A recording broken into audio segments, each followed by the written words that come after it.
After my C-section, I begged, "Can someone please hold the baby so I can rest?" Hours passed. Nothing.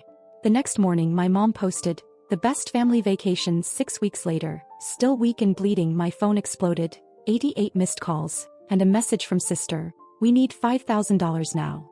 I looked down at my son and texted back. I didn't expect the C-section. I thought I'd push him out like everyone else I knew.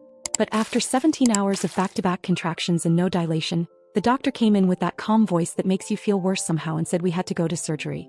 I didn't argue. I was too exhausted to lift my head. The OR was bright and cold and everything felt surreal. I remember my arms being strapped down and this pressure, like someone standing on my chest. Then I heard a cry.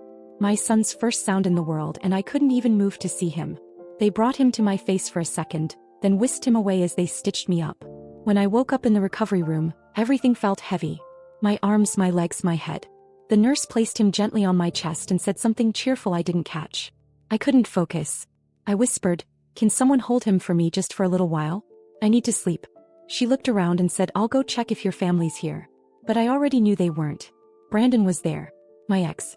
We'd broken up 3 months ago after everything between us broke down. The stress, the fighting, the distance. But somehow he was the only person in the room with me. He held the baby while I drifted in and out. Changed the diapers. Watched the monitors like a hawk. I didn't have the strength to talk much, but I remember thinking I never expected it to be him. The next morning, after a night of nurses adjusting IVs and me trying to sit up on my own, I opened my phone. No text from my mom. No missed calls. Nothing from my sister either. I checked Facebook just out of habit, and there was a full family photo. My mom, my sister, and my stepdad on the beach, matching outfits, sunglasses, drinks in hand. The best family vacation. Posted at 10:03 p.m. the night I was cut open and brought a new life into this world. They knew the date. They knew the hospital. They knew I'd asked them to come. And they left. I didn't cry. I think I was too empty to cry by then. Just stared at the photo until the screen dimmed.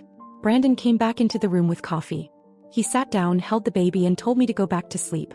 He never said anything about the photo. I never mentioned it either. The nurses eventually asked me when I'd be discharged and if I had someone to help at home. I said yes. I didn't tell them the truth.